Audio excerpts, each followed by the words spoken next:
That's what football folk is doing. Last week they had Brady. This week they got Brady. We're literally doing it differently from everybody else. Hey, as a matter of fact, moving forward from this point on, I will not make reference to PFF. Ready to get into it? Yeah. All right. We're going team by team. I would be very careful about slinging stuff. Am I going to get sued? We got legal on this? I like football season, and all the things that go with it.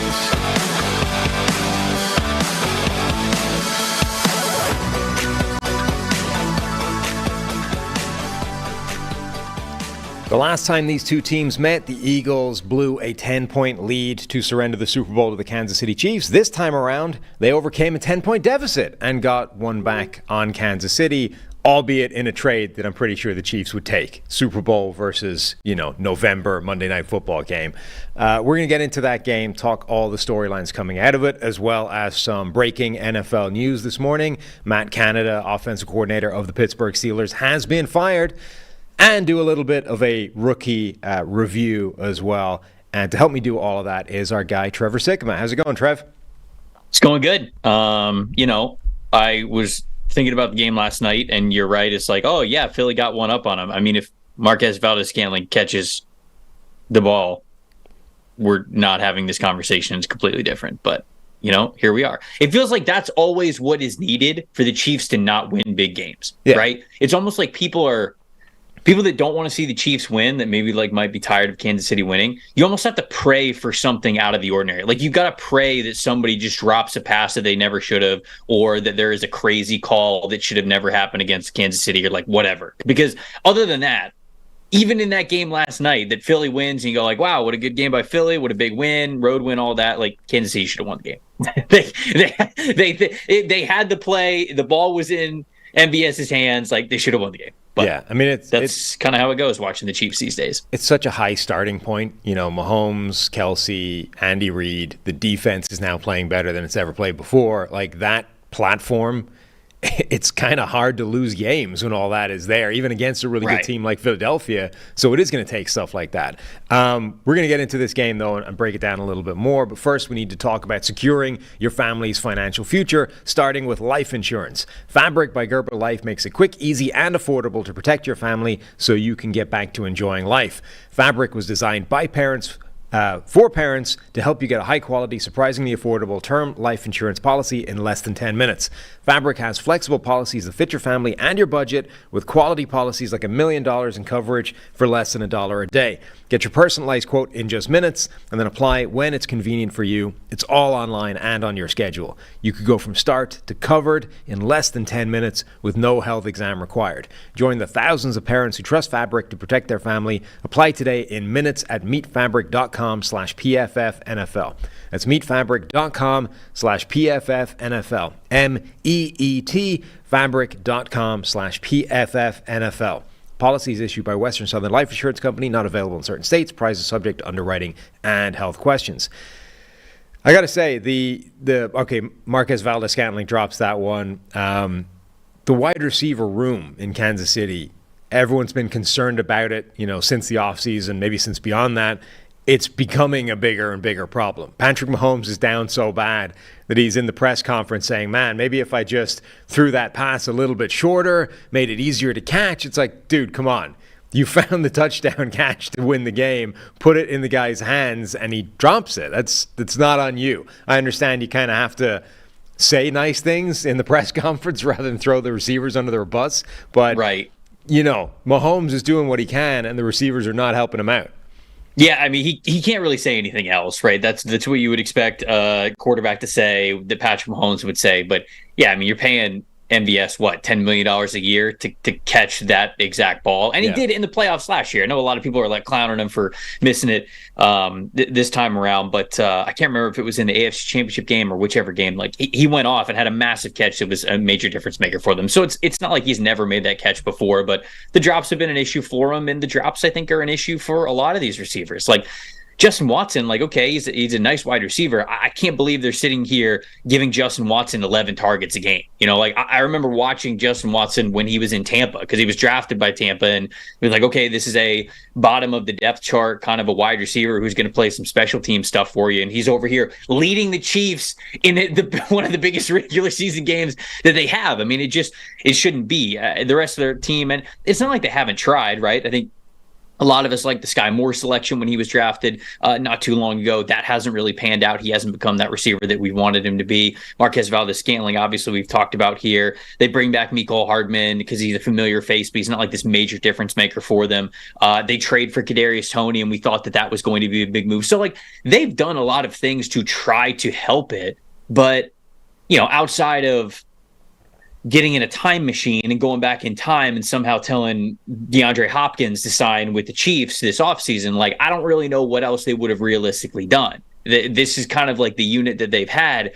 They're just all not playing really well. I mean, you draft Rashee Rice where you have, and I think they're thankful for how well he has been able to play as a rookie, because without Rashee Rice, I mean, this team is bad at receiver. And I mean, like, even with Rashee Rice, this team is bad at wide receiver. So I do a lot of mock drafts, and I have a lot of draft conversations with people, and it just seems more and more and more they're going to be drafting a receiver at some point in this draft, wherever it is. Yeah, it takes like several misses to get into the situation they're in. Obviously, you can trace it all the way back to determining that they're going to go and trade away Tyreek Hill and that decision in and of itself. But let's assume that that's not a bad move just because of the situation they're in now. Like, there were things that needed to happen between that and where they are now for this to be the realization of what they are. Last season, they didn't have Tyreek Hill either, and it didn't matter. You know what I mean? So that's not, I think, the root cause of where we are.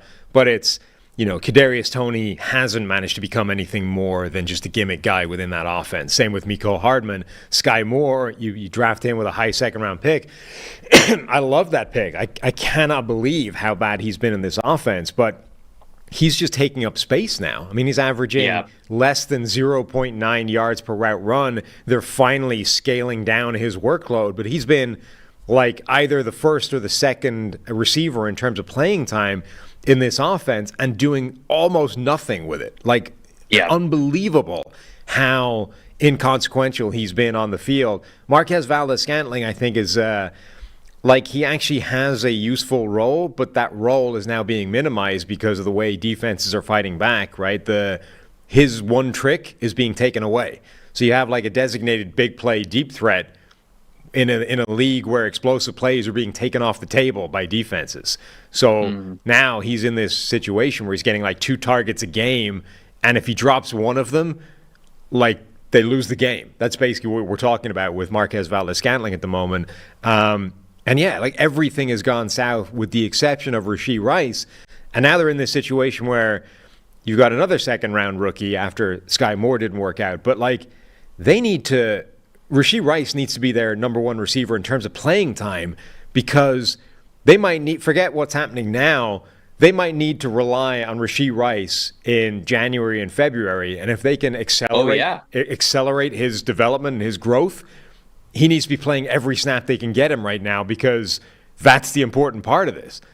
Well, I think he plays a decent amount. I don't know. Yeah, but not like, I mean, even last night, right? We reached the point where we're finally scaling back on Sky Moore, but Valdez-Scantling and Justin Watson had more receiving snaps than Rashee Rice last night. Like, he needs to be number one. The only guy that should be playing more than him right now is Travis Kelce, because he's still their number one target.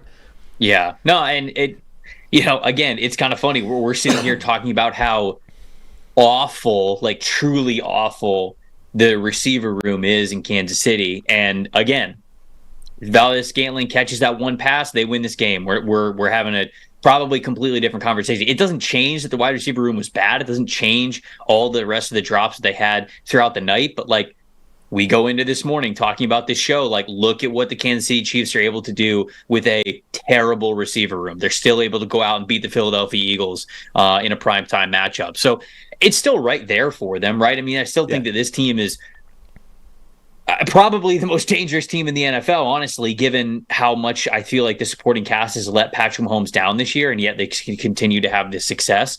If you just regress a little bit, well, not regress, progress maybe to the mean. I know people say like regression to the mean, but this is like progressing to the mean. Then this is obviously still one of the best teams in the NFL. But yeah, it's got to be addressed this offseason. A lot of the swings that you took, they have not worked out. Scott Moore has not worked out.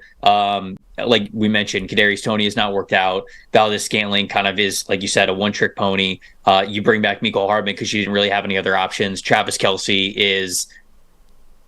I'm not saying that like he's starting to like fall off a cliff, because I think that last night was just a bad game from him. He's just had really good games throughout the season. But how much longer can you really think that, like, yeah, we got Kelce as the top receiver option, like we're good to go?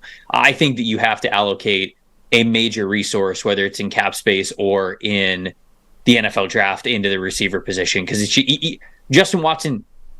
All due respect, of course, Justin Watson can't be getting 11 targets against the Eagles on primetime in Monday Night Football. Like, your receiver room's got to be better than that. You've got to do better by your generational quarterback to have a better offense and a better cast than that. Yeah, it's worth making the point that even if Marquez Valdez-Scantling catches that ball, they score the touchdown, they go up. The Eagles have 90 seconds or whatever it is to answer. They might not still win the game, but they would have taken the lead with, minimal time on the clock in a game where defenses were winning on both sides. You would like their chances of holding it in that situation. And it kind of brings me around to, like, what a weird game that was generally. It didn't look like a rematch of the Super Bowl. Defenses were winning, but I don't know that defenses were necessarily doing anything special necessarily. The rain, I'm sure, was a contributing factor to both the drops and just general offensive inefficiency. Like, Kansas City was suffering with drops. Philadelphia just were suffering with weird play calls. I mean, Peyton Manning on the Manning cast, this is a sort of derivative of Indianapolis's offense back in the day. Like, if you trace the coaching steps and the tree, the plays are the same, right? So he's calling out and describing the plays that they're running and is confused by the plays that they're running. He's like, why are we running this sequence of bubble screens, none of which are having any success? And this offense for Philadelphia, I mean, it's really a couple of big plays, and that's it. They got that one bomb to Devontae Smith that they got. They had a nice play to DeAndre Swift, but Philadelphia's offense did not have success outside of a couple of just spurts over the course of 60 minutes. Yeah, I don't know. When I watched this game last night, I thought that these were two really good teams. I think you mentioned it. It's more of a defensive season than it certainly has been in recent years in this league. And I think that we're just seeing that all across the board. Offenses are down in general. So when I watched this team, I thought that these were still two really good offenses. That I do believe the rain affected both of these teams.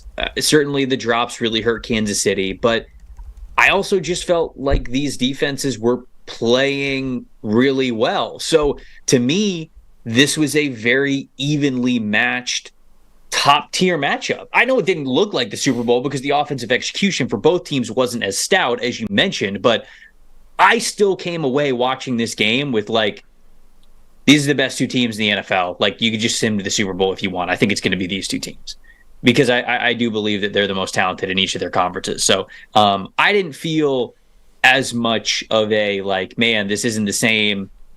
These aren't like, this isn't the matchup that we saw in the Super Bowl. It was a different game, certainly, but I still came away thinking these are the two best teams, and we could very well see a Super Bowl rematch. No, it wouldn't surprise me at all if this was a preview of the Super Bowl. I think there'll be a few other teams in the mix, but definitely it's absolutely one of the most likely outcomes. But what it was, I think, was another game where the theme for both these teams over the course of the year is the offense hasn't quite been right. And with Kansas City, there's an obvious explanation of they have no wide receivers. For Philadelphia, it's a little more difficult to pinpoint, but it hasn't been the way it was last year. It hasn't been firing on all cylinders. Typically, it's been sputtering, and then they find a bomb to A.J. Brown this season. This game, it was a bomb to Devontae Smith, but the same kind of idea. Like, it hasn't had the kind of slick success that it had last year. And in this game in particular, the play calling was strange, but also like just simple overthinking. Like, they had a 3rd and 1 and decide not to go with the tush push, right? Why? I mean, this is an unstoppable play. Why? Well, then they come back to it later, and honestly, that seemed to spark the offense. Like, they actually relied on the push play for a drive or two later, and suddenly, like, they seem to get a bit of belief again. Like, hey, remember, this play is unstoppable. We're unstoppable. Like, why on earth? I get it. It was 3rd and 1 and a bit, right? It wasn't like a short 1 yard. It was 1 and then some. But like we saw with the play down by the end zone, that push play is good for 2 yards in most situations. More than that. Yeah. Dude, I'm watching some of these tush push plays. I'm like, if you ran a Madden simulation where they were only allowed to do that play, do they win the football game? Like against, like if they're playing, if the Eagles, if you set up the average, now see, I mean, like the average is tough, obviously, because they're just trying to gain a yard and nothing else. But if you basically put the Philadelphia Eagles against the Carolina Panthers and said, okay, the Eagles are only allowed to do the tush push, do they win that game? Because I think it's close. Yeah. I mean, yeah, like I think it's close. I said this a while ago on Twitter that the thing that will get that play banned is not, it's not player safety. It's none of that stuff. It's when they realize that it's good from like two or 3 yards and they just start chewing clock with it. Like if they're up in a game in the fourth quarter, then they just spend 8 minutes doing the tush push and nothing else and getting 2.5 yards every play. Right, because what was the percentage? The percentage is like, I think they've converted like 53 out of 59 or something. So it's like, okay, it's at least good for a yard at an insanely high clip. It's probably good for at least 2 yards. And there's going to be some plays where you get enough push where the defensive line is so gassed or doesn't get the right leverage where you're getting 3-ish yards per play. If you go into a mindset of, we have 4 downs to do this, I think they're getting a first down maybe every single time. And I don't know, maybe I'm just like way over exaggerating the success of it when you would set up a scenario like that. But I do kind of agree with you. Like if they get into a situation where they've got to burn a lot of clock, just start doing that. See what it is. Like complete one pass, just run the ball traditionally, get into 2nd and 6. And you've got 3 more downs to get the first down. Just tush push all 3 times. And there's not really a risk of fumbling. Right. You're advancing the ball 2 to 3 yards every time. You're going to get first down. The clock's going to run. So that's actually a good point. I didn't really think about the clock eating strategy, but that is an interesting one. If they got anything more than 3 yards on first down, I would just keep running it until you pick up the next first down and start all over again. And that's what made the 3rd and 1 call where they just ran like a normal sort of zone read play from shotgun, I think. So weird. Like, okay, it was a long one, but number 1, it'll probably work anyway. And number 2, it's 3rd and 1, not 4th and 1. So just run it twice. If it doesn't work, you will like guaranteed to pick it up by doing it twice. And for some reason they didn't. Just a weird play calling strategy for Philadelphia that seemed to be their problem like all the way through the game. It was, I don't know, it was just a strange game from their point of view, but one that they got away with and won the game. And now the only quarterback still this season, I think, to beat Philadelphia is Zach Wilson, right? Oh my gosh. Does Zach Wilson have the best win in the NFL? Remember last year when Zach Wilson's best game was Buffalo? Like Zach Wilson's resume of wins is actually absurd. He loses against everybody else, but his wins are genuinely against really good teams. Well, it's an encapsulation of how frustrating it is when you watch Zach Wilson, right? I mean, I can't remember which game it was. It was either last week or the week before. But if you just watched Wilson's top 5 throws, you'd be like, this guy's sick. Like, he's a franchise quarterback. This guy's amazing. But outside of those top 5 throws, he's horrendous. He's losing you the game. So that's, we don't talk about him anymore because now we got Tim Boyle. Now we have the ultimate Aaron Rodgers backup being called into duty once again. Tim Boyle has one of the most fascinating careers I've ever seen in my life. He has never, in college or the NFL, had a season with more touchdowns and interceptions. And yet he's going to be starting an NFL football game. Never. He doesn't have a single college or NFL season with more touchdowns than he has interceptions to his name. Damn. Right. And now the man's starting an NFL football game again. How is this possible? Yeah. Wait, where's the Netflix documentary on this? What are we doing? It's insane. It makes no sense. To be a good backup quarterback, you just have to be a really good friend. To Aaron Rodgers.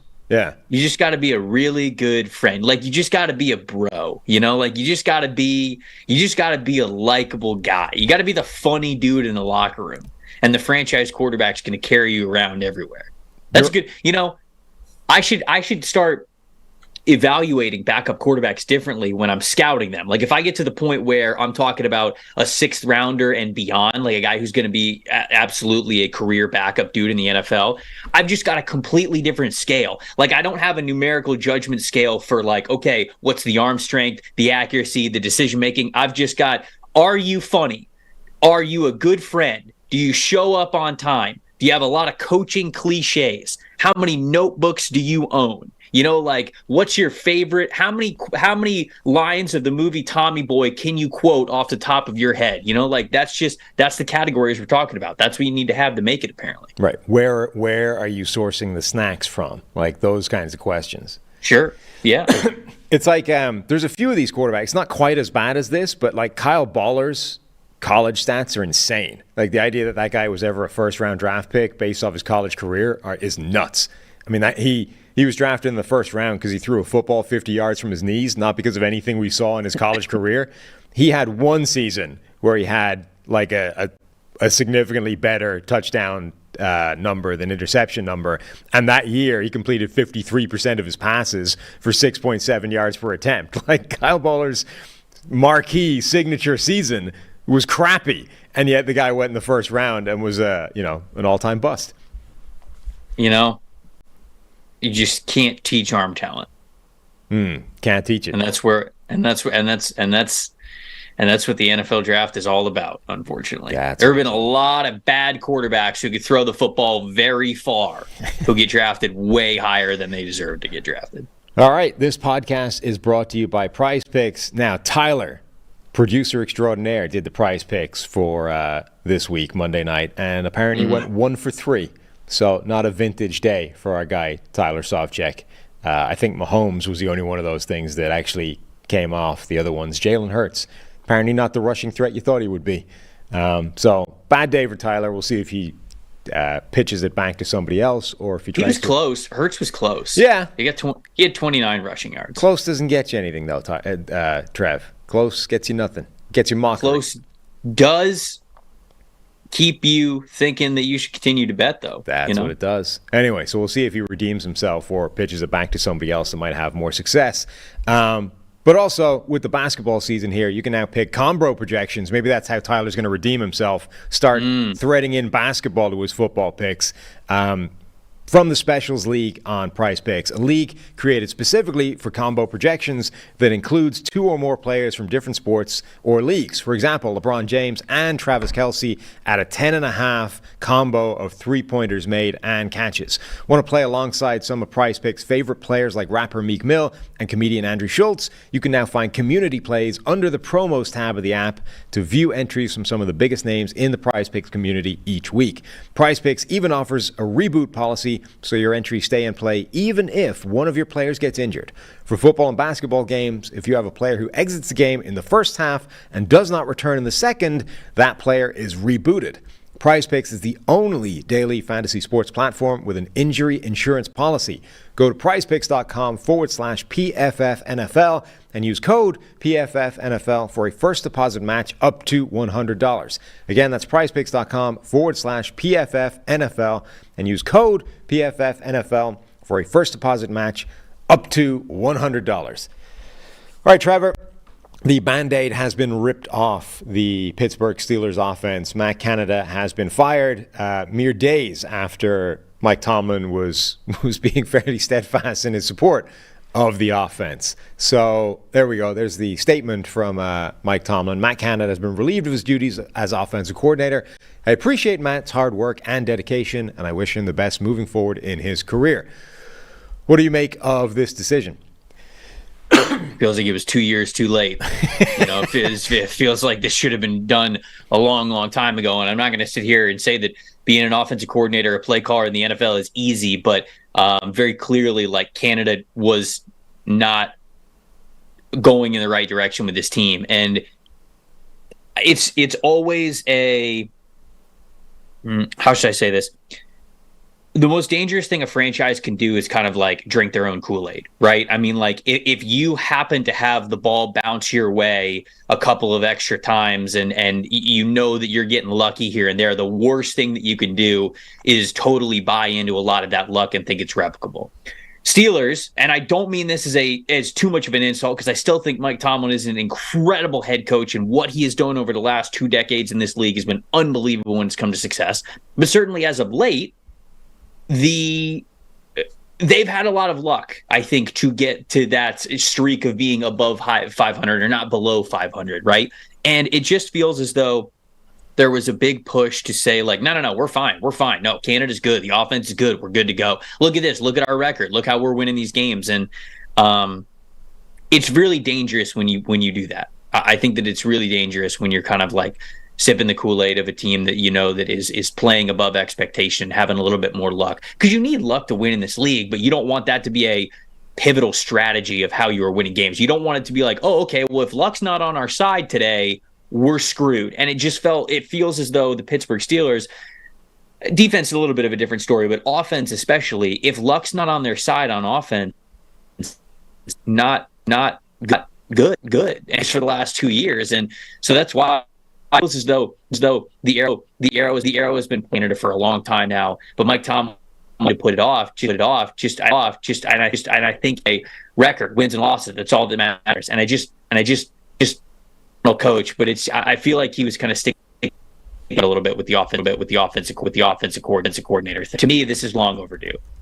Yeah, no, I agree. And we talked about this a little bit on yesterday's show. Like, the Steelers and Tomlin were in a tricky position because I think a lot of Tomlin's mystique and like the reason he has more success than a lot of other coaches is all the intangible stuff that is difficult to quantify, but definitely real. Like, as much as we want to focus on play calling, fourth down decision making, clock management, and like, I don't know how much you disrupt that if you mess with the belief, right? Like, how much of that is simply everybody buying into what you're doing and saying, no, it doesn't matter how much we're getting ripped by the external noise, by the media, by everybody else. Like, we believe, so it's okay. But so if you fire a guy, you immediately say, actually, we don't believe. We recognize something is wrong. Does that erode everything? Like, does that pull the rug out from your entire thing that you've built up? This like fake belief system based off things that weren't necessarily there. Like, have you almost got to keep the blinkers on and say, we just have to get through to the other side because that's the only way this thing exists? But now he's obviously recognized, okay, I have to do this, even if it risks like undermining everything I've built up over the last 6 months. Being able to admit mistakes is an important thing to do. Not just as a football coach, but also in life. You know, like, you've got to be able to understand that, like, you're not going to make perfect decisions all the time. And just because you had a belief in something doesn't mean that belief was necessarily wrong at the beginning, but you don't want to continue to go down a path that you know is not going the right direction out of stubbornness, right? You don't want to do things out of pride. And I'm not sitting here, I don't want to like sit here and make it like I'm accusing like Tomlin of this, and I don't know everything that's going on behind the scenes. I think there's a ton of things that go on behind the scenes of a football team and an NFL operation that we don't hear about. But the on the field product was not good enough. Like, straight up. That is if you just want to judge it on how things came out on Sunday, sure, they were getting more wins than they probably should have been. But like, even the offense like really struggled most of the time. It was not efficient. It was not good. It was not progressive. It was often behind the times on a lot of things, refusing to attack over the middle of the field. And I don't know if that's a Kenny Pickett thing or a Matt Canada thing. I guess we're about to see. But right. I mean, just insane. I looked this up the other day. Pickett has actually, can't remember if I looked this up yesterday. I think I looked this up yesterday. Jimmy Garoppolo still has more throws over the middle this season than Kenny Pickett does. And Jimmy Garoppolo has played half the games that Kenny Pickett has. Right. And it's just like, that's a quarterback that's very confident in rhythm, very confident attacking all three layers of the field. And they just never did that in Pittsburgh. So Yeah, Tommy DeVito has the same number of touchdowns as Kenny Pickett. Yeah, It's ridiculous. touchdowns are a little bit deceiving, although that is just an A+ troll headline to just be able to tweet that bad boy out. Like, that is just A+ bait right there for some good old fashioned engagement. But I would say, like, attempts and completion percentage, adjusted completion percentage, of course, of how efficient you are attacking these three areas of the field, whether it's outside the numbers on the left and right or it's over the middle. Attacking over the middle is really, really important because you have to be a team that stresses the defense out over the middle of the field. And again, I don't know if it's just Kenny Pickett or if it was a Matt Canada thing, but the Steelers did not do it. And that is what I'm really looking forward to seeing most with this offensive coordinator change. Does that also change in Pittsburgh? Because if it does, and they start having success over the middle of the field, then good Lord, they should have gotten rid of Matt Canada a long, long time ago. But if you don't have that, then you're just holding your passing offense back. Yeah, it's a glaring weakness of this offense. Like, they do not target the middle of the field, which, okay, is generally, I think, a bad thing. Like, forget whatever period you're looking at. If you're simply not targeting one of, like, a significant area of the field, it's not good. It leaves a lot of meat on the bone. B, it's actively funneling the defense towards where you are targeting, so it makes everything harder. And right. I think that's only getting a bigger problem in this NFL, like today's NFL. All the best offenses, like the current schemes that are dominating, are doing the exact opposite. They are funneling things into the middle of the field. They're targeting it more than it's ever been targeted before. So the thing that your system is known for is the exact antithesis of what everybody else that's successful is doing right now. It's insane that hasn't adjusted at any point since he's had that job. And it's probably not a coincidence that every quarterback in that system has struggled. And, everyone's like, Kenny Pickett has taken some crap recently because his numbers are not good. And because Tommy DeVito has the same number of touchdowns as him. And it's like, Kenny Pickett's the problem. He's not the answer anymore. Now, okay, he might not be elevating it. He might not be overcoming the problem. But I think by far the first problem was Matt Canada's system, and now we're going to get a better idea of what Kenny Pickett and George Pickens and Calvin Austin and Deontay Johnson and Pat Freiermuth and Jalen Warren and like this good group of skill position players can actually achieve by themselves. Yeah, and that's really important, right? I mean, if you have a quarterback who's struggling, you have offensive coordinator questions, especially for a quarterback that you drafted in the first round who's on the second year of a rookie deal, you got to figure out whether this guy's the guy or not, right? And I think that right now, there's a lot of people who are jumping off the Kenny Pickett train. They're saying, like, hey, this is not the guy to lead this franchise. And there is at least a defense to say, well, it's not Kenny, it's Matt Canada, it's this offense. And what you can't have happen is you cannot get into year 3, year 4 of a rookie contract with a quarterback and still not know whether or not he's the guy. You have to be at least moving in the right direction for that to be the case. And this, to me, is a move where you do this to figure out what you have in Kenny Pickett. That's why you fire Matt Canada. Certainly it wasn't good enough in all facets. You want to continue to win football games. Like that's a part of it. But I wonder if this is maybe a decision that came from above Mike Tomlin, where it's like, hey, man, we drafted this quarterback in the first round.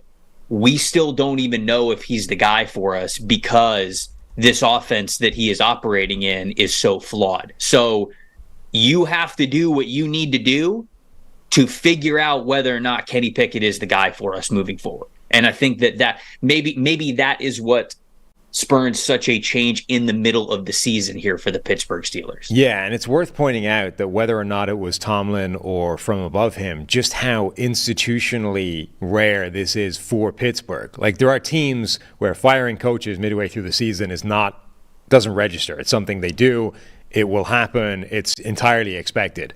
Like, people were adamant that Tomlin would not fire this guy midseason because the Steelers do not do that. How much do they not do it? Well, Schefter had this tweet that said this is the first in-season coaching change the Steelers have made since 1941, right? And then the absolute crowning glory that the nugget at the end of that was the last time the Steelers fired a head coach / coordinator midseason was in 1941 when the team's half owner, Bert Bell, fired himself. So, I mean, A, that's a spectacular little nugget. And B, this hasn't happened on this franchise since the 1940s, and ownership is aware of that. Mike Tomlin has been there since 2007, so what is that, 16 years? Mike Tomlin is aware of that. Everybody is acutely aware that this is not what this franchise does. So for them to determine that it's got so bad, we need to get rid of this guy mid-season is a huge statement.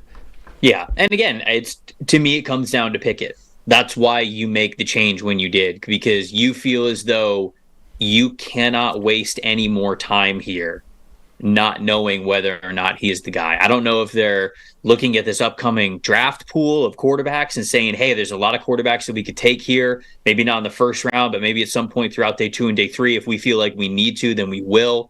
I don't know if there's a free agent quarterback that's becoming available that they might like, a Kirk Cousins, maybe a Justin Fields. I don't really know, but it's very clear that they did not want to wait for a new offensive coordinator next year to figure out whether or not Kenny was the guy.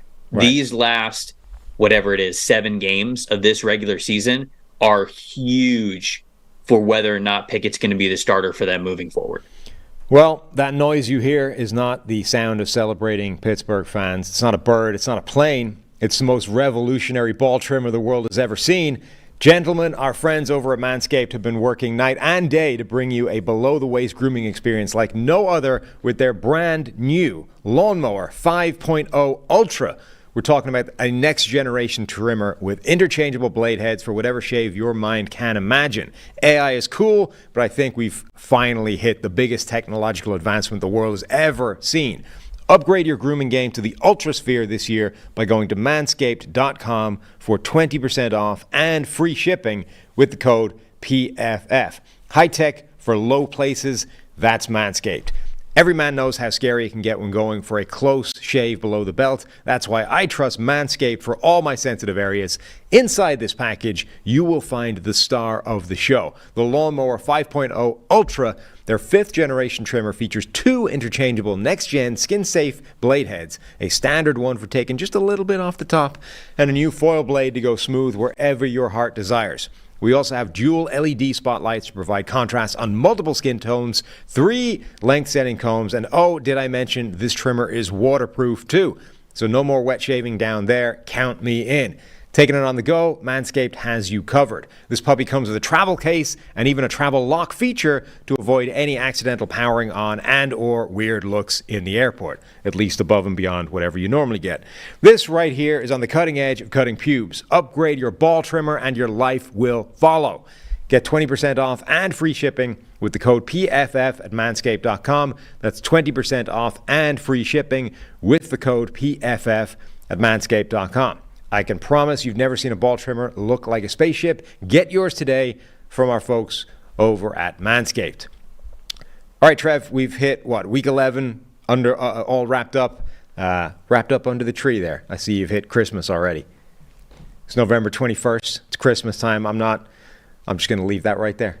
Some might suggest that's too early. We're traveling for the holidays. We're going to see my family for the holidays. So we wanted to, when we got back, boom, we're hitting the ground running, baby. It's Christmas season. So, yeah, got the tree up this week. Got to do it. All right, that makes sense. That's at least a justifiable excuse. I like that. I can respect that. But anyway, it means we've seen 11 weeks worth of these rookies. So I thought it would be an interesting experiment to kind of contrast what our pre-draft rankings were for a couple of positions and then how you would adjust that now after 11 weeks. This is a non-knee-jerk reaction podcast here, and yet I think it's clear that we've had enough evidence at this point that you should make some adjustments to the rankings, right? The question is how much?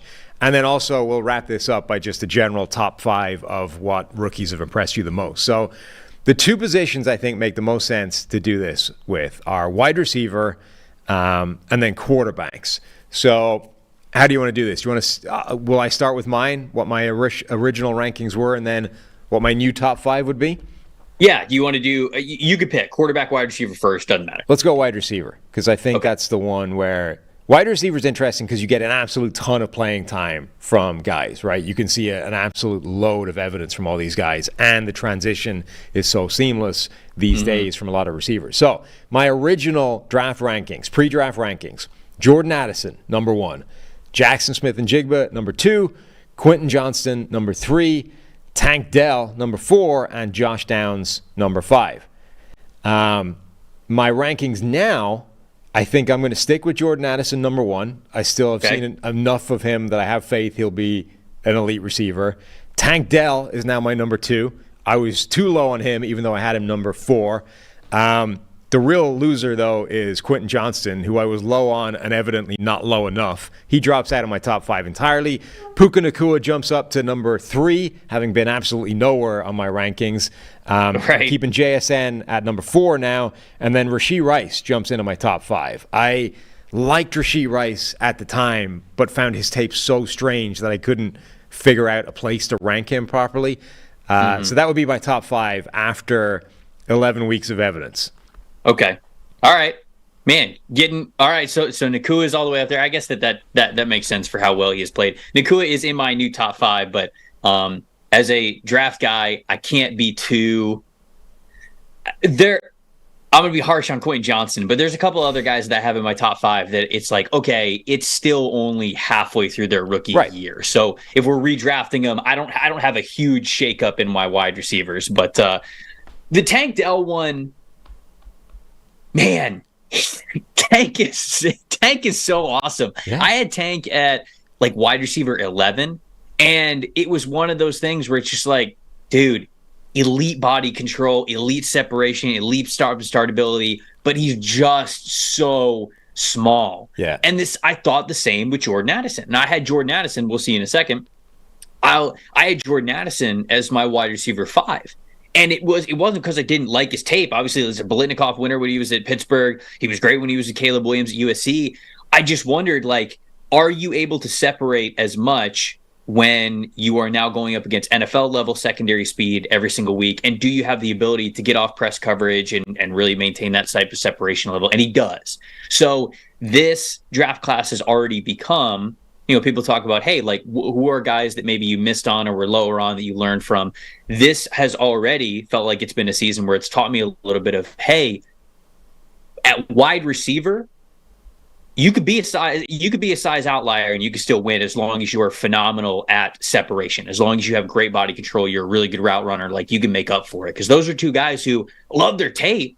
I just didn't know what to think about them as 0th percentile weight type of players. I love Tank Dell's tape, but the question is exactly what you're saying, right? It's like, does that function at the next level when you're facing bigger, stronger, faster athletes and they know how to deal with that and there's less space to work in? As soon as the answer was evidently yes, then he immediately catapults up your rankings. And I'm so mad at myself that in the original rankings, I didn't have Dell over Quentin Johnston. I liked his tape. It's so hard to have a guy who weighs 150 pounds above Quentin Johnston. I liked his tape much better. I didn't like Quentin Johnston's tape. I love Tank Dell's tape. And literally the only reason I didn't have it was, Quentin Johnston is prototypical NFL size. Tank Dell is prototypical middle schooler size. And I can't do that. And now I'm like, I would have looked so great if I had Tank Dell over Quentin Johnston. I couldn't pull that trigger. So I'm stuck with him at 4. You had him top 4 though, so I love it, man. That's awesome. That was a fantastic call by you. Okay, you want to see mine? Yeah, what do you got? Okay, so my pre-draft rankings, and remember, again, we're halfway through a rookie season, so I'm not going to change a ton because I still like all of So my pre-draft rankings, number 1, I had Jackson Smith and Jigba. Mm-hmm. Number 2 is where I had Quentin Johnston. Number 3, I had Zay Flowers. Number 4, I had Josh Downs. And number 5, I had Jordan Addison. If I was redrafting them right now, I'd still have JSN at number 1. I've got to stick with it. He had the wrist injury. I mean, he looked great in the preseason. He's looked great as of late. I think he's still going to be an absolute stud. So I'm going to stick with him at number 1. I'm going to move Jordan Addison up to number 2, though, because of what he has been for that Minnesota Vikings team and how he has shown that the lower weight profile is not stopping him from getting open and being a big play player. So I got him at 2. I'm sticking with Zay Flowers at 3. I know that Zay Flowers kind of struggled with some drops and he's still coming along, but this is a dude who I think moves so uniquely, so explosively. I feel as though he has the chance to just be an elite route runner in the game. So I'm still sticking with him at number 3. I think the same about Josh Downs. this was the one that I almost switched. I almost switched Downs for Flowers because what I have seen, especially over the last couple of weeks from Josh Downs, I absolutely love. He is to a T, nailing the type of player that I thought he would be as an elite, quick hit player, as a slot guy especially. So immediate success and kind of envision of what he has already become. I almost put him at number 3, but I kept him at 4 just to say, hey, I don't want to give up on my pre-draft rankings just yet. And then I do have Puka Nacua at 5. Tank Dell would have been right there as the next guy in. Both of those dudes have been incredibly productive here. But the reason why I have Nacua at 5, and I rewatched a lot of these guys last night, is because, I want to give Nacua all the credit in the world. The work that he has clearly put in already within that offense, to know that playbook, the chemistry with Matthew Stafford, like all of that is turning into one hell of a season for this dude. But when I watch Nacua, it's not like he's this unique athlete. He's just the best ability that he has right now is his work ethic is clearly just through the roof. Like clearly he is wanting to be a carbon copy of what Cooper Kupp is and how reliable he can be with Matthew Stafford. So he's just at the right place at the right time. There's a lot of schemed up yards that he gets as well. So those 4 guys that I have ahead of him, I think are all more physically gifted than Puka Nacua is. So I thought that pre-draft, I'm still going to say that now. But that's my list, and that's what I'm sticking with here if I'm doing a redraft. Yeah, I think so. The Puka Nacua thing is interesting because you're like, if you're just looking at production, he would be your number 1 guy in a redraft, right? But both of us would sort of look at it and say, it's not, I mean, you can't sort of say his ceiling is lower because obviously they show that if they feed him the ball, he can lead the league in production. But it's more, I think some of these other guys have a broader skill set and can win in more ways, right? So I think that's why I think you definitely put him in the top 5, but projecting forward what the next 5 years are going to look like, it's probably not one, for either of us. Right, because I asked you specifically, I was like, are we ranking how these players have played so far, or are we redrafting right them? And because we are redrafting them, I'm obviously sticking a little bit more towards my pre-draft rankings because these are players who I didn't rank to have the best rookie season. I ranked to have the best NFL career. And I think that those 4 guys are more physically gifted than Nacua is. And I still feel that way, even though he's had a ton of success. But I know Walt's pissing me in the chat. He's like, no way you can't have Tank Dell number 5. I know. I didn't know where to put him. He would have been that next in line for me. So. And then the Zay Flowers one is interesting because both me and Steve were lower on Zay Flowers than pretty much everybody out there. And I actually feel really good about my description of Zay Flowers as a player, even if he's been a little bit more productive with it than I expected, because he doesn't run real routes in Baltimore, right? He's a gimmick receiver at the moment. He's a slot receiver that runs a bunch of shallow drags, the occasional deep ball, and a bunch of bubble screen type things. But they know how to do that. Like Baltimore is an offense now that actually has a role for that. I compared him pre-draft to slot receiver Dante Hall back in the day, right? The human joystick. And I love that comp. And actually, the more he plays, the more I think it was dead on. And my concern with it was Dante Hall as a slot receiver didn't do that much, right? And now the NFL uses that position more and better now. They're better equipped to deal with that. And I think I kind of underestimated how much better they were, right? So I think I nailed the actual comp. I think he's Dante Hall 2.0. But Baltimore is so much better able to use that to maximize what it can do than the Chiefs were back in the day when Dante Hall was their receiver. And so he's been more productive than I expected him to be and probably will be going forward. But I still think it's enough that I wouldn't have him in my top 5 as a redraft. Man, I do see where you're coming from with kind of this more gimmicky player because he is not he's not the route runner that Jordan Addison is, right? I mean, Jordan Addison is much more of a traditional type of route runner. He runs the routes very crisply, very well, but his game is very different than Zay Flowers is. I'm a sucker for that kind of unique athleticism, and it's worked and it hasn't, right? We talked about earlier in the show, Kadarius Toney is that type of player, right? Kadarius Toney doesn't really run a lot of these real routes. He's just an insane yards after catch guy at his best, but he's just been way too inconsistent with it. When I looked at Zay Flowers, I thought of the best version of Kadarius Toney, where he wasn't just going to have a lot of these mental mistakes and a lot of these disappearances during games. I thought he was going to be more of that type of a player that you can get the ball in his hands and a lot of magic can happen. So I still believe in that, and that's why I got to keep him in my top 5. All right, let's get to quarterbacks, because this is where I think we get some significant change. So my original draft rankings, Bryce Young, number 1. I had Will Levis as my number 2 QB. I had Anthony Richardson, number 3, and I had C.J. Stroud, number 4. And then Hendon Hooker was number 5. New ranking after 11 weeks, even knowing that it's one season, Matthew Stafford had one of the worst rookie seasons of any quarterback in history. I think we've reached the point now where it's impossible not to have C.J. Stroud as the number 1 quarterback in a redraft. Bryce Young's situation is rough. But even projecting, massive bounce back forward, like Stroud has shown all the things that we loved about Bryce Young's game in college. So you have to put him number 1 at this point. I'm still willing to give Bryce Young the benefit of the doubt and say the situation is awful. He's still my number 2 guy. And then that basically leaves Will Levis and Anthony Richardson locked in there at 3 and 4. I haven't seen enough from any of those guys that I'm willing to completely change the rankings. But number 5 is interesting because obviously Hendon Hooker hasn't played. He's coming back from that knee injury. But we have seen other quarterbacks play, a lot of them, in fact. And I would say Aiden O'Connell has done enough that you can put him in as the 5th best QB. He has shown the capacity to start games. He's shown the capacity to make big-time plays. And it comes with this roller coaster of bad plays as well, which was always there on his tape. It was a case of where's the balance. But I think we've seen enough from O'Connell now that minimum you have to say he's got as good a chance as Hendon Hooker to become a starting quarterback somewhere down the line. Our rankings are very similar. I mean, I could just get to mine because I think we could talk about maybe some of the differences, but our rankings are pretty similar here. Mm-hmm. What do you got? Wait, did I? Am I going full robot again? Is that happening? I think you're good. I think you're good. Okay. All right. Just making sure. I don't want the people to have to go through that again in my my screen jump. So just making sure. All right. So my pre-draft rankings. I had Bryce Young at number 1. C.J. Stroud at number 2. I had Anthony Richardson at 3. I had Will Levis at 4, and I had Hendon Hooker at number 5. So if we're redrafting it today, I agree.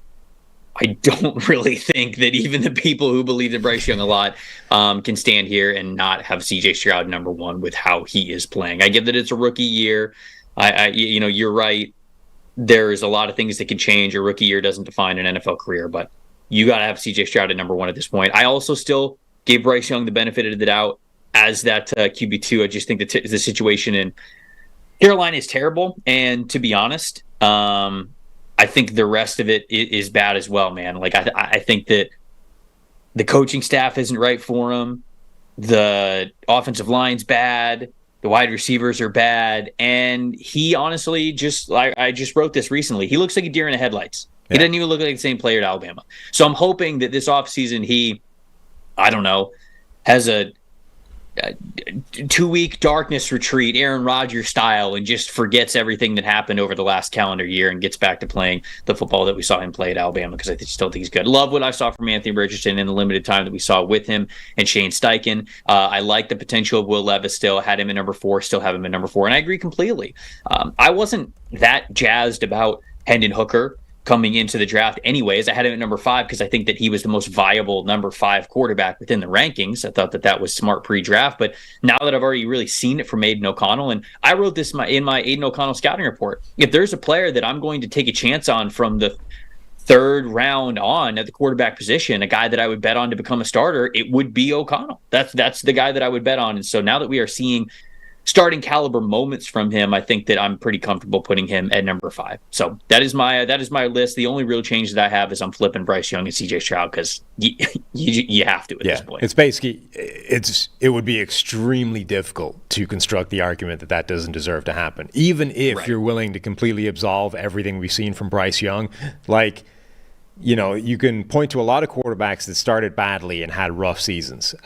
You can point to very few that had worse opening seasons than Bryce Young has had. Like, we are talking historically bad at this point. But even if you're willing to say that that's just, it's Matthew Stafford's rookie year, he'll come good, he'll be great down the line, you still have to ignore basically everything you've seen from CJ Stroud and say, not only is he going to be great down the line, but he's going to be better than what we've seen from Stroud, which is already extremely good. So like you have to adjust the rankings from both different sides, right? You have to move Stroud up and bring Young down. The argument for Bryce at this point is him not getting jumped by Richardson. Honestly, like it is less of an argument for him being above Stroud, and it's more of him staying above Richardson at this point. Because what we saw from Richardson, it wasn't perfect, but like, damn, he had some nice moments, and clearly, like, a physical beast at the top level now in the NFL, where he's going to be a difference maker as a runner, he's going to be a difference maker as a passer, with how fast he could throw the ball, how far he could throw the ball. Like, we saw glimpses of all of that, where he's still putting it together, of course, before he got hurt, but the reason why you would keep Bryce Young at number 2 isn't a CJ Stroud argument, in my opinion. I mean, Stroud is playing well enough where what's the argument at this point?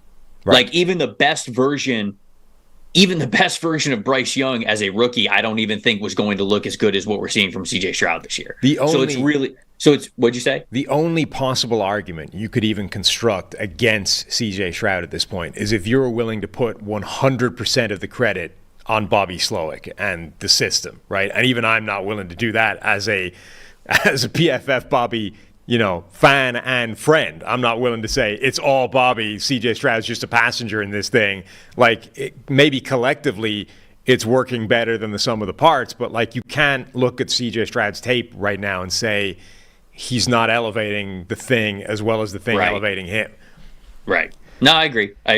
And I think you're right. Like, Richardson has a case over Bryce Young. Levis has a case over. Like, we've seen Levis and Bryce Young have the same number of big-time throws, and Levis has done it on about a third of the dropbacks. Like, there's a stronger argument to put either of those guys above Bryce Young based off NFL tape than there is anything else. But we had Bryce Young significantly higher based off college resume, and that still matters even though we've seen 11 games of the NFL.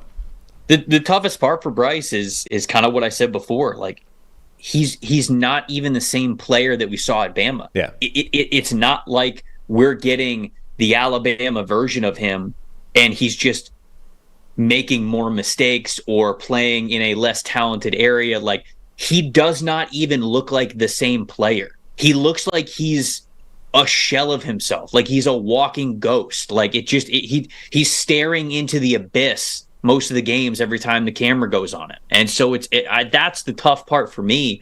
And that's why it's really, really hard to evaluate the season, because I've said on the show before, and I've said it many times, confidence is so important to play this game.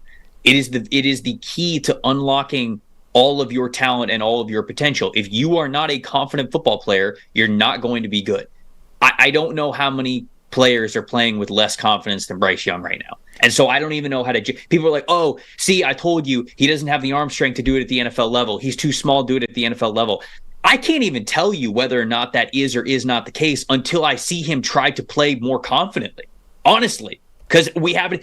The second that we get to see Bryce Young, like, I'm hoping next year he comes out of the gate swinging. New man, new quarterback, playing confident as hell. They win, 3 out of their first 4 games. He's playing well. He feels like the man. And then he goes up against a really good defense, and he's trying to push the ball as far as he can, as fast as he can, as confidently as he can. And if that ball starts to get picked off all the time, then you go, okay, probably doesn't have the physical ability to play as a starting quarterback at this level. But we don't even get to see that right now, because instead he's hesitant with his reads. He's slow with his reads. He doesn't trust himself. He doesn't trust his receivers. He doesn't trust his offensive line. So we're not even seeing his talent right now. We're just seeing a shell of what Bryce Young is supposed to be. And obviously he's not going to be able to dominate the game physically.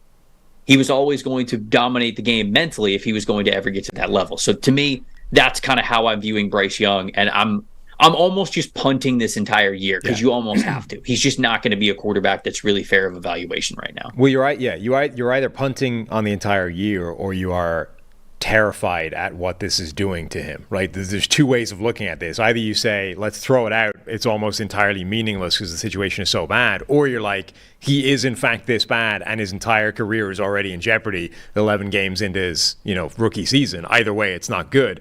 One last sort of drive-by past this.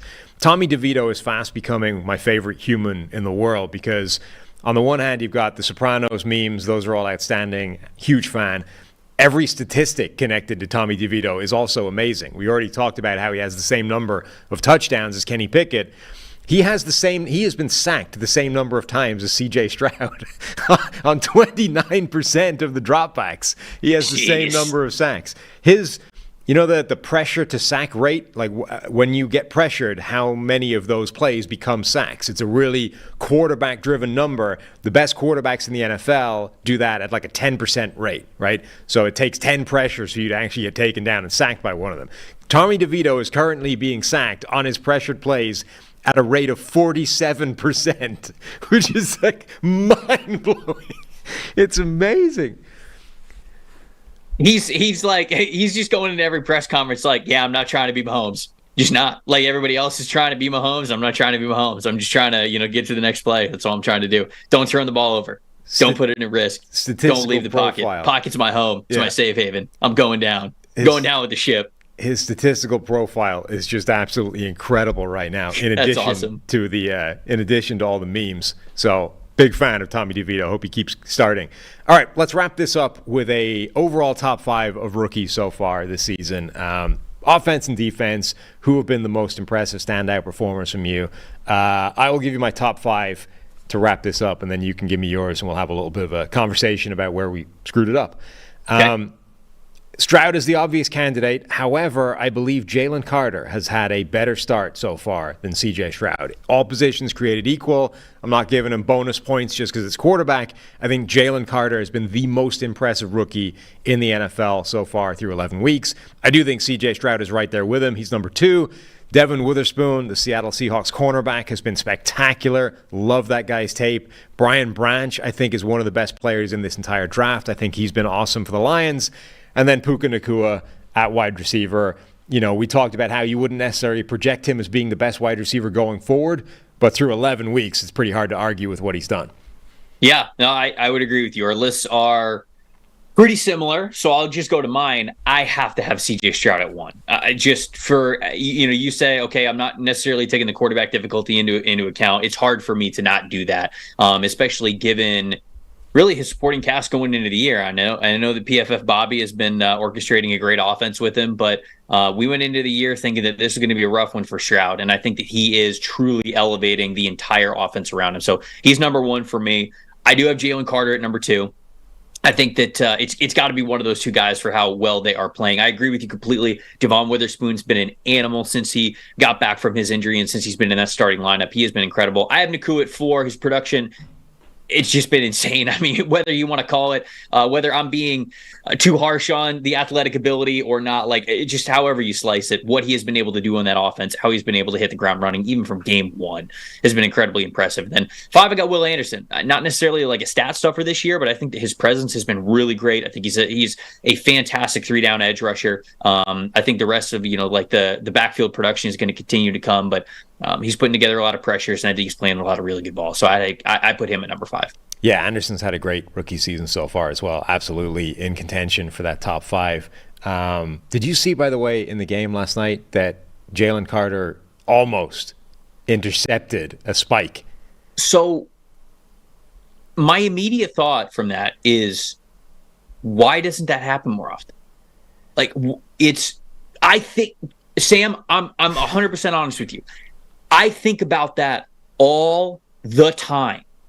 Why don't you try to do this? You know exactly where the ball is going to be. You know exactly what they're doing. Every single time the quarterback spikes the ball like that to stop the clock, you know what's going on. You know where the ball is going to be. If you're the defensive lineman, why are you not just lining up immediately in between the center's legs and putting your arms out? I don't understand. When Jalen Carter did that, this is what I did last night. I screamed yes, because I know that he didn't get it, but somebody actually tried it. It was obviously brilliant by Jalen Carter, but to be honest with you, man, I don't know why more people don't do this.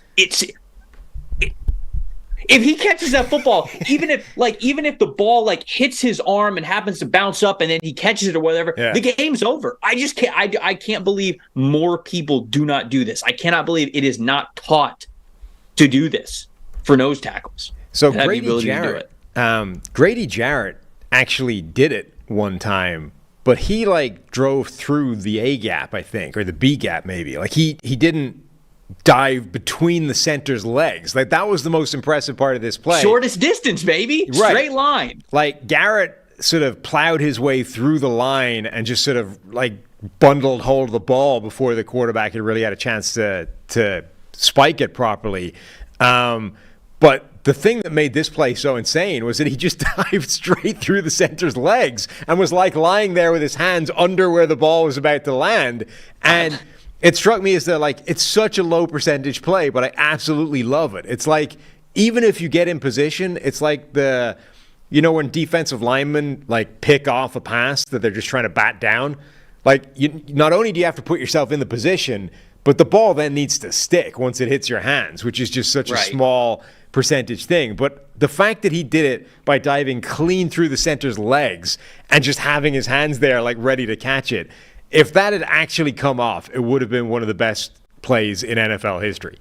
That's the difference. You seal the game if you get that interception. So these defensive linemen, they got massive hands, they got massive forearms. All you got to do is follow the ball. The second the ball goes backwards, and the thing is that when quarterbacks spike the ball, when they get the handoff, they like take one step back, but then they raise the ball up to try to fire it down very quickly. It's not like the second it touches their hands, they just it's immediately on the ground. A lot of them, they'll get the spike and they'll wind up a little bit. So you got a little bit of time to get your hands in there, because his hands, if I remember correctly, they weren't late. No, he was there. It just didn't happen to hit his hands. Yeah, he was basically in position.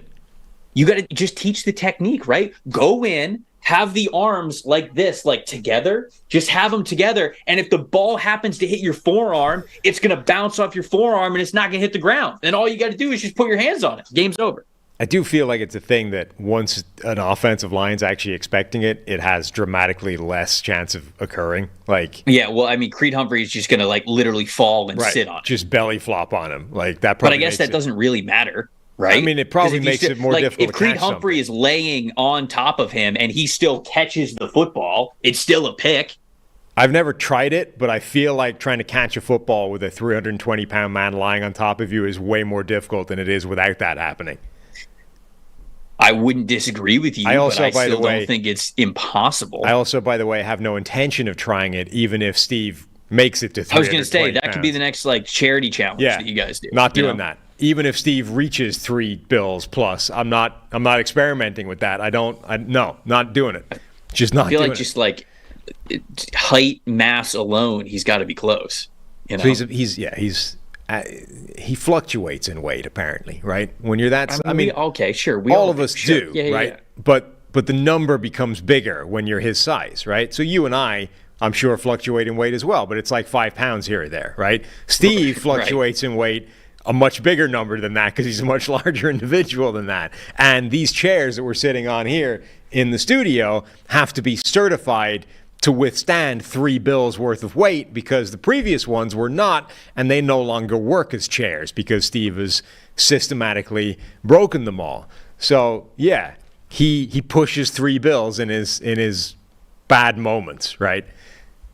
Look, I was just happy that somebody actually went for it because I think about that move all the time. So the fact that you had Jalen Carter at number 1 on this list, even just for that move last night, worth it. I'll accept it. All right, that's our show for today. We will be back tomorrow, myself and Steve, doing our week preview because it's Thanksgiving week. We're going to do it a day early, so the Thanksgiving games are all done. Tomorrow will be the Monster Show, and then no Thursday or Friday show. We will be back on Monday doing every game from the week. So happy Thanksgiving to everybody out there. Thank you so much for listening and watching along. We love all you guys, and we will see you on Monday. No, tomorrow.